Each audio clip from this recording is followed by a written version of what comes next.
All right, shoot, let's do this. On the line, I got Jason Masherah and Chris Carlin from Upper Deck. Guys, you've re-upped the exclusive with the NHL and the NHLPA. You've made hockey cards really since the early 90s. With this deal, what's new and different compared to the past deals you've had with the NHL? Honestly, I don't know that there's really anything new and different. It's more of a continuation of what we've been able to do over the last several years, which, quite frankly, is heavily promote the category, invest both on the digital front and in brick and mortar stores, and just spread the good word of trading card collecting across the world. To that point as well, I think one thing in particular that the NHL and NHLPA are very interested in our growth is growth outside of North America. So we've invested quite a bit in having a bigger presence at events like the China Games, at the NHL Global Series, and engaging with those fans, not only in person, but making it a point to make them aware of a platform like EPAC, where they can, if you're in Brussels, there's not a trading card shop on every corner. So for us to have a platform like that where people can collect any time of the day, anywhere in the world, meant a lot to the NHL and NHLPA in particular in terms of getting their products and their players visibility overseas. What is the percentage? I mean, is there a percentage breakdown of collectors either in Canada, United States, and overseas? Do you have a sense of what that is? I think it varies from year to year and rookie class to rookie class. When you get a player like the Patrick Laine, all of a sudden you've got a lot more interest from Finland. If you get a player like Rasmus Dahlin, all of a sudden you get stuff from Sweden. The overwhelming majority is always going to be North America, but international can be anywhere from 10 to 20% on a given year. And I think what's interesting is with EPAC, we finally are able to pull real data with regard to where people are opening up packs. And we have people opening up packs in over 100, over 200 now? It's 150 countries. Over 150 countries, and we even have someone opening up hockey packs in Yemen, which was an eye-opening insight. So, the presence that we get with that platform has really been good. Yeah, it's pretty incredible. I've talked a lot about EPAC on the show, and we'll get into EPAC here in a little bit, both the pros and cons of it. I know you guys get killed by dealers about it, but we'll get into that in a little bit. How long does this new NHL deal run? Well, we don't typically get into the terms of the contract. In fact, we can't. What we can say is multi-year exclusive. Multi-year. Does the lockout? I was reading something today. Even a shop owner sent me an email about a potential lockout with the NHL and the NHLPA. Does that affect you guys? I mean, that would affect you, but did that affect you guys when you were making this new deal? No, look, anytime you go into a deal with any of the sports leagues, you have to be prepared for a labor stoppage. I think all of us have been fairly blessed over the last several years that there haven't been more. I think hockey and basketball, I think were the last two, if I'm not mistaken. It hurts any of us, any of the manufacturers when you have a labor stoppage. And not just that, it's not just the trading card industry, it's apparel, it's all sorts of licensed goods. So it affects everything across the board. So, yeah, we definitely keep our fingers crossed with regard to that. Did Topps or Panini or anybody else make an offer to the NHL? It was an open bidding process. But you don't know if one of the other companies made a bid? As far as we know, all the major companies were part of the process. Do they pin you against each other? Do they say, hey, Panini's offering X amount, now you have to come up and offer this? Do they kind of put you against each other? No, all that stuff is confidential, but look, the reality is when you have multiple people putting plans and offers together, that their job is to maximize the value for the owners. And I think you guys have talked about that before. Right, for sure. Yeah, it's definitely the money flows right up to the ownership in all these leagues. Why do they only? Here's a question: why do they only offer one license? I mean, you guys are set up at the sports licensing show in Vegas every year. I went last year.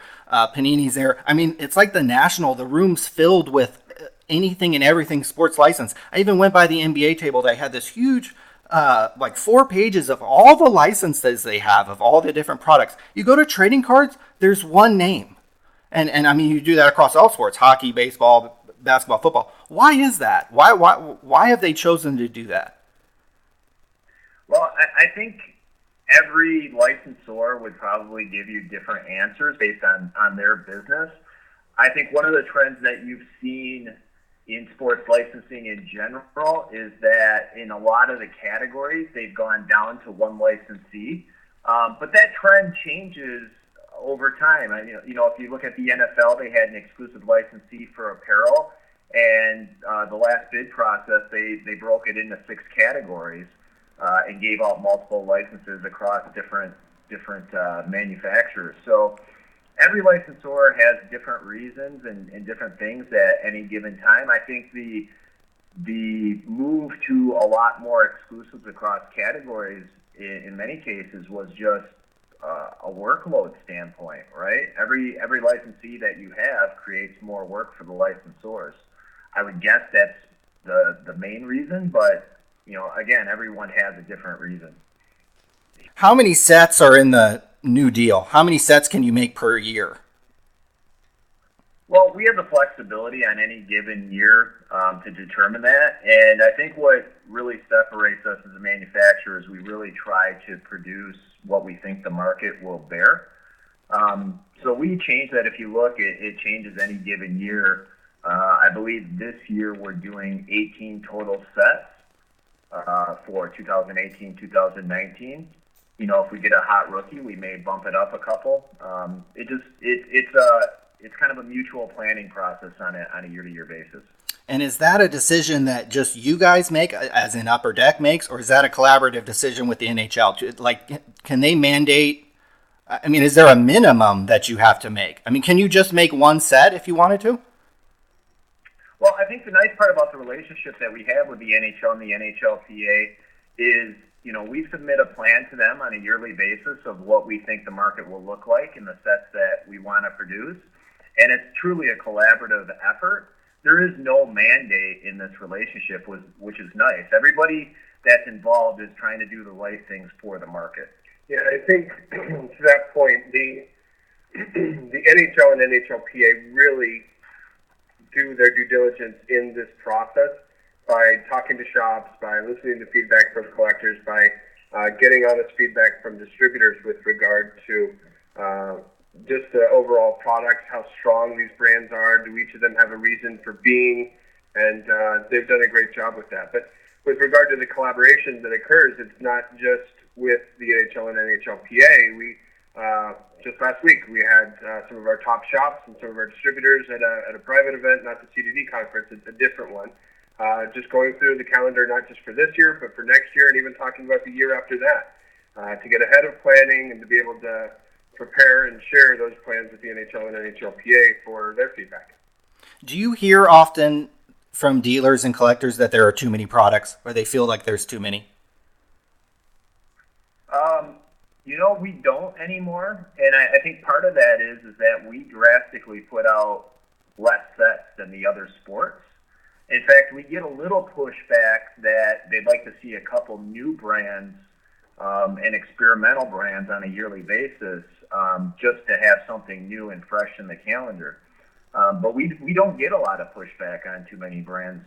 No, I'm in the weeds with regard to social and what everyone's saying on the message boards, and I do hear that from time to time with regard to I don't know if I need this or what have you, but a lot of that comes from the type of collector that thinks they need to collect everything. What we're trying to do is understand that it's different strokes for different folks out there.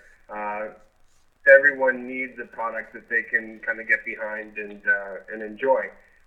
There are some that want to try to collect everything, which or they have a personal collection they're like, oh my gosh, now I've got to add 5 different other rookies to my set to be complete. So I hear a little bit about that, but not to the extent that I've seen on some of the other brands or manufacturers. Okay, so that's interesting. There's many different type of collectors. You guys know that really well. Who's the most important then to your business? Is it the new collect? When I worked at long time ago, I worked at Verizon, the cell phone company, and a big metric for them is the churn percentage, how many customers they're losing. So they're all just trying to get people in the door, get a subscription, and lock them in because you're going to lose a certain percentage. Is your guys' business focused on getting new customers? Is that who your main customer is, or best customer? Or is it the older customers, or is it the set collectors? Who is it that you guys are targeting? I think the answer to that is all of the above. Really, if you look, and again, Chris mentioned, how we put our calendar together. We really try to have sets that appeal to different collector bases. We spent the last week at the CDD conference talking about families and collecting. I think the heaviest emphasis we put on are collecting-based sets and making sure that people are still trying to complete sets and trying to enjoy the art of collecting, which is why UD1 and UD2 are so important on a yearly basis. But we have other collector-based sets. But within 18 brands, you have the ability to create some sets for the higher-end collector, the set-based collector, the rookie card-driven guy. They are all, important across, demographics and collector bases. Chris, I don't know if you have... Yeah, and this is one of the things that Jason challenged me to do this year. I'm still doing a lot of our marketing and PR, but I'm now running our customer engagement. And Ryan, you see this every day. Every collector is different. And it is a monumental task to try to put together marketing plans to hit every demographic and every type of customer, because the way you market to one customer is going to upset another customer. And it's a real challenge. But one thing that I've tried to put into place is much better engagement with fans, having at Upper Deck Assist on Twitter, so people who are upset on Twitter can get right out to someone and get a response, and really coaching up our staff and doing programs like Upper Deck Random Acts of Kindness, so our collector base feels appreciated. There's a multitude of things that we do to try to engage every type of fan, but it is a monumental task. The biggest things, I think, for us with regard to marketing and advertising, our kids, I find that with National Hockey Card Day, we've been doing that program for over 10 years now, so much to the extent, and we spend so much time on that when we have our annual rookie showcase, where we're bringing in some of the top NHL draft picks, many of them will say that, oh yeah, I got started because of National Hockey Card Day, which is incredible. So to hear that just reaffirms that all of the little marketing promotions that you do throughout the course of the year, all the events, they really do pay dividends in the long run with regard to getting people into the hobby. And that's something that I think Jason's done a tremendous job of. Is the category used to not, it was almost an afterthought for a while. And he put a lot of effort into raising the visibility for it. So whether it be promotions like Tim Hortons in Canada, where you have hockey cards in hundreds of restaurants, thousands of restaurants throughout Canada. You've got athletes doing commercials about hockey cards. You've got Sidney Crosby and Nathan McKinnon on TV ad nauseum talking about hockey cards. We've got an outlet like Canadian Tire doing hockey cards, and much more to come. So for us, it's been raising the visibility for the category and telling great stories about how fun the hobby can be. What's the, to the kids' point, what's the lowest price you could make a pack of cards, maybe like 5 cards per pack? What's the lowest price you could theoretically make that and make a profit or at least market it? Well, we have, I would say there's 2 answers to that. There's the free pack that we give away for National Hockey Card Day every year, and then that has significant cost for us. And then MVP has a SKU that's 99 cents. And then we actually do some other SKUs of like Upper Deck, Series 1 and Series 2 that you can find in some of the dollar channels at 99 cents as well. But at the same point, those don't turn a profit for us. Those lose money? Products that we put out. Is that what you said? Because we want... Yeah, we're not making profit. We're not running to the bank on that. It's important for us to have that type of product out there to have something on the shelf for that entry level fan, that entry level collector, and the kids. You know. What about? Go ahead. What about at scale, though? Because I'm sure at these dollar stores they're not selling a lot of packs. What if it became really popular if you sold them worldwide? What if you were selling like lots of packs per day at even though it was $1 at scale? Is it still not like? Is it just not profitable to make a $1 pack of cards?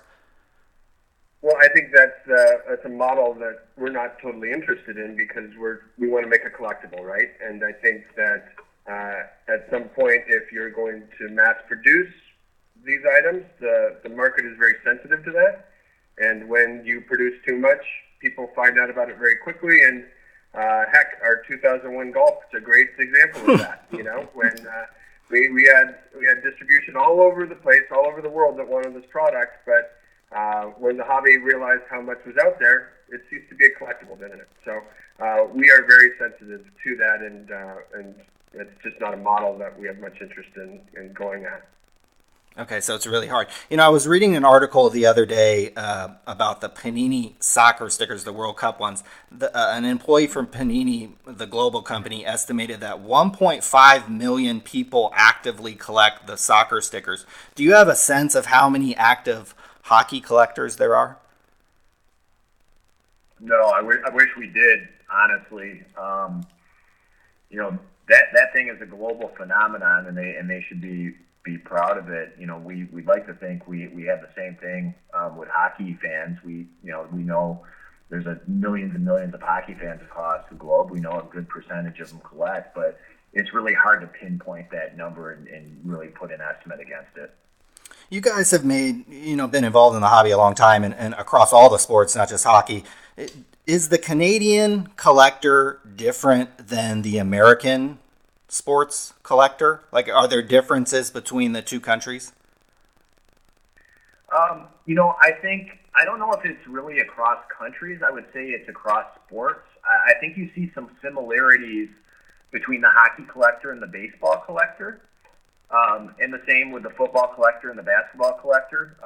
The hockey collector, and it really doesn't matter whether it's Canadian or American, they tend to be more of the old school set completionists or player collectors, whereas the football collector and the basketball collector are more of the high-end hit guys. So that's where we kind of see the comparisons and the differences between collectors.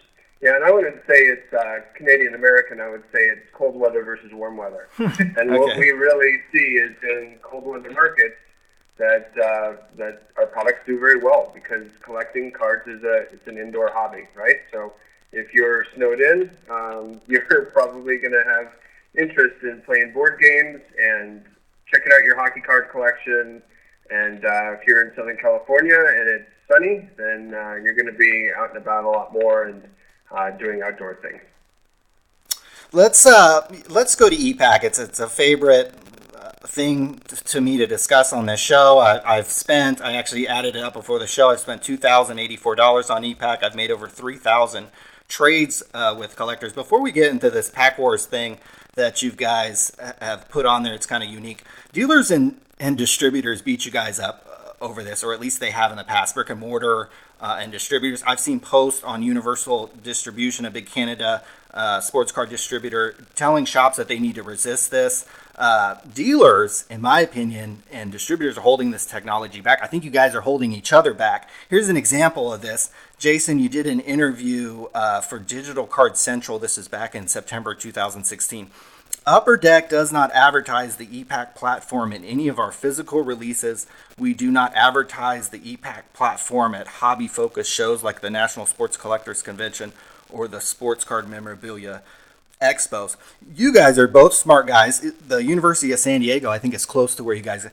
The marketing team there would not tell you to market the EPAC platform in this way. I've never collected hockey cards. Well, I've been in a hobby a long time. Never collected hockey cards before until EPAC. I'm infinity times more to go into a card shop now or go to a card show now and spend money on hockey cards because I got exposed of it through EPAC. Do shops? EPAC's been around for a couple. You can tell it's a passionate topic for me. Do shops tell you that they've lost business because of EPAC? It's been around for a couple years, so they probably can evaluate it. Or is that what they're telling you? I think it depends on the shop and how realistic and if they're asking the right questions. We do have shops that say, yeah, we've lost guys to EPAC, but the majority have seen an influx of traffic from new collectors that we've been able to market to. Because eventually a lot of the EPAC collectors do graduate to some of the hobby exclusive products that aren't available on EPAC. And a lot of times what we'll see is they'll walk in the door, and many times they don't even know that they came from EPAC unless they ask the right questions. So they're not seeing it. They're not asking, how did you find out about my shop, or how do you know about this release? I've never seen you before. I think there has been an influx of traffic from EPAC, and the guys that are asking the right questions do know that. Yeah, and I think dealers and distributors felt about EPAC the same way. It is totally reminiscent to me when eBay first came on this scene. When eBay came out, it's the sky is falling, we're all going to be bankrupt, this is going to screw up everything. And man, I had some very, very tenuous conversations with some really great shops over EPAC when it first launched. And now I think shops understand, at least that we're not trying to put them out of business. That this is something that's good for the category, that raises the visibility for it, that allows fans who don't have shops nearby to get involved in the category, and it's not a sky is falling type of affair. I have a really weird suggestion, almost to these dealers. I just trying to figure out a way to bridge the gap between these dealers' resistance to EPAC. What if there was a way that you charged a tax to users who are within a certain range of a certified diamond dealer, but they were using EPAC, and that tax then went to either that dealer or went to a certified diamond dealer fund? You see what I'm saying? So that there's an incentive for the dealer to push customers to EPAC. Like, that's what I think dealers should be doing somehow. Yeah, I mean, we've talked about it. We've actually had some of the really sharp shops have asked about, an affiliate program, setting up terminals in their shops. I mean, there are some really proactive, forward-thinking guys. The issue, quite frankly, on our side is the model really doesn't just support, being able to cut in dealers, distributors into that model. I think the perception, especially originally, was that Upper Deck's going to make all kinds of extra profit on here. The reality is it's not true. I mean, we have a pretty robust platform that we have to finance and pay for. You see the site. We're adding new features every day. There isn't room to kind of add that level. I think what we have done is, and I think this is why we're getting less resistance on EPAC, is we're making sure that all the channels are healthy. We're marketing to the different channels, and EPAC definitely plays its role in the hobby as a complete ecosystem, and that's really where we've kind of been focused. I'm in love with it. I mean, if Topps had it for baseball, if there was basketball, I mean, there would be people broke, divorced, and their credit rating would go tank. I mean, I know it for 100% fact. I mean, I'm being 100% dead serious, and I think I've said it multiple times on the show. Let's move on from the dealer kind of squaff with EPAC. Let's talk about this new Pack Wars feature. One of you guys want to kind of describe this to me? I think maybe old school guys remember going to the hobby shops and playing Pack Wars, and whoever, had the highest book value card got to keep all the cards. How does it work on ePack? So on ePack, we wanted to create a new way, essentially, to open packs and to enjoy the site. And yeah, we took the inspiration from the old school Pack Wars that we all knew and loved, whether it was with your friends or in the shop. We had to adjust a little bit because, quite frankly, the stuff we do in the shop is it's a little different when you're doing it from a corporate standpoint than a couple of friends getting together and essentially playing your packs against each other. So the way you do it here is we have Pack Wars packs. The first release is Marvel Annual. Each pack, you open your pack, and just like standard Pack Wars, there's different attributes on the cards. And then the computer essentially picks 3 attributes, and you have to determine which cards you want to play for which attributes. You submit those cards. The person you're playing against or the computer submits their cards, and then across those 3 categories, it's a best of 3, and whoever wins essentially gets a prize card. I think the thing that differs the most from the traditional Pack Wars that we all know is if you lose, you get to keep your cards from your pack. So it's actually kind of cool. So, the packs are 99 cents. You play your pack, you get to keep your pack, but if you win, you get a bonus card. Right. It looks, it's almost better than the original Pack Wars because, you could walk into a hobby shop back in the day, spend $30 and walk out with, 0. So, at least you're getting out of there with something. It's been fun to see the reaction this week that it launched, and fans seem to definitely be enjoying it. But what's really cool is that it's scalable, and you could take it to not just the entertainment category, but to almost any of our properties that are available in ePack. So it's going to be fun to watch fans experience that in the future as we bring it to more products. Yeah, you're right, man. I remember playing Pack Wars, and I'd pull an autograph of a player I really liked, but based on the category or whether you go on dollar value, all of a sudden you lose that card that you really wanted, and you're like begging the other person to get it back.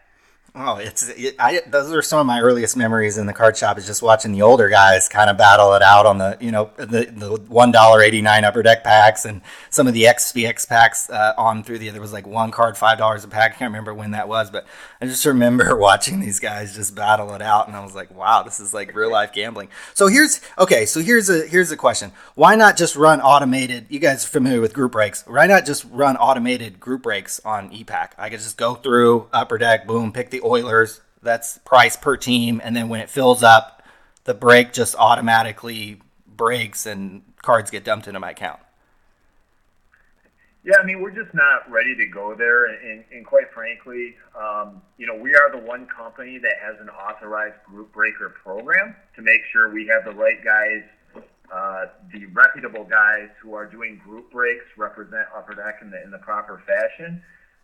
We do a lot to support those guys who are good.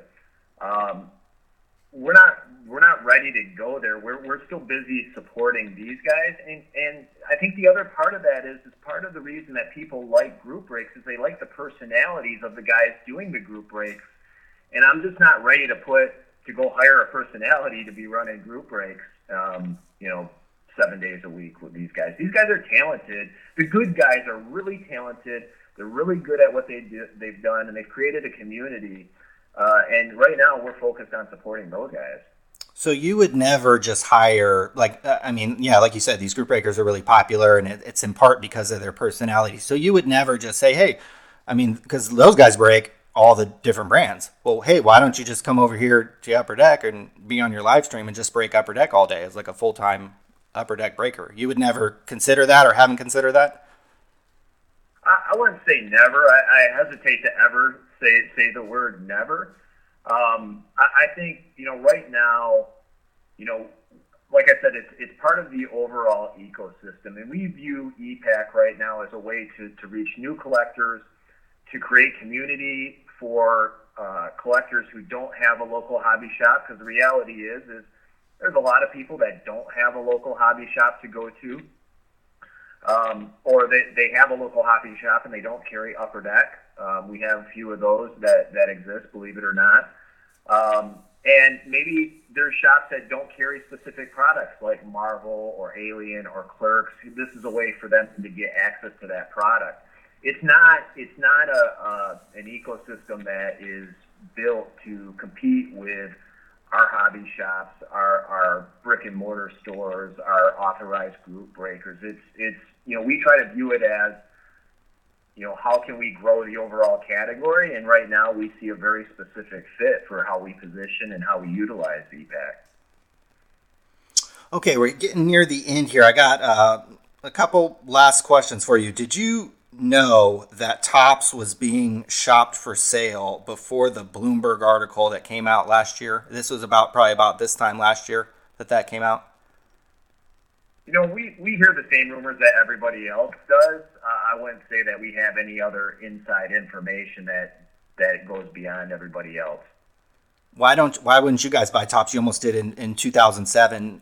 Is there any interest there?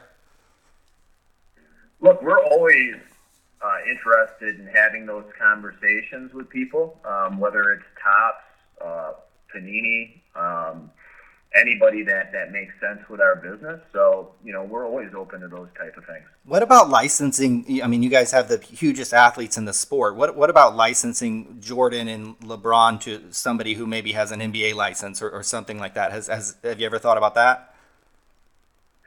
I think the reason the spokesmen that we have are with us is because of our brand.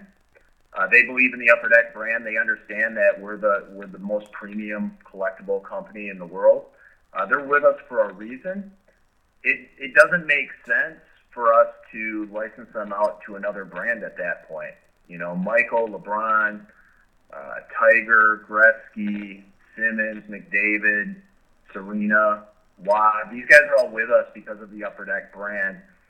They don't want to be with anybody else. They don't want to be with anybody else's logo. Yeah, it almost cheapens the brand. Do you still have an MLBPA license? No, we do not. When did that expire? Ooh. It's probably 8 years ago, roughly. Okay, so you haven't had one actually for a long time. Yeah, it's been a while. Okay. What's the decision? You guys just wrapped up your CDC's conference. What's the decision to hold your own conference instead of to do the traditional industry summit? That is a great question. We went to that Hawaii Trade Summit as you did, or the industry conference, and there's a couple things that we walked away with as a team. Was one, it was really negative. It was about beating each other up. It was about what was always wrong, what was going on. It turned into a contest of everybody trying to outdo each other, which didn't feel good. I mean, I didn't come out of that conference feeling good about the industry. And then the second piece of that was I didn't feel like the focus of that conference was right. I had heard, when I came from outside the industry, I had heard all these glorious things about the Hawaii Trade Conference and how great it was. And when I went, I didn't really feel like it was that great. And if you're asking shops to close down their shop or to find staffing and take 2 days, 3 days a week to leave their shop, you better really spend some time figuring out how to educate them, make their business better, give them tools that they can go back and employ in their shop to help them make money. It's hard to make money as a card shop. So we really wanted to break away and focus on how do we help the shops? How can we invest the shop? How can we give them tools? Because in many cases, these guys are one man or one woman shops, or it's a family, and they don't have the time to go take a class on how does the new tax laws affect them? How do I go and do my Yelp page better than what I'm doing now? How do I utilize Facebook to drive business? They don't have the time. In some cases, they don't have the resources to do that. So we really wanted to be able to focus on these shops, give them those tools, educate them and really take a 2.5-day conference and give them everything that they deserve to make their businesses thrive and be better.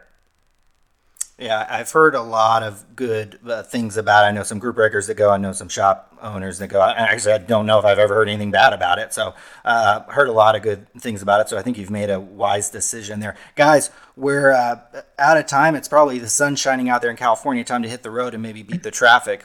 Don't you say? Yeah. We're going to work a few more. Well, hey, thanks, guys. And maybe we'll do this again sometime.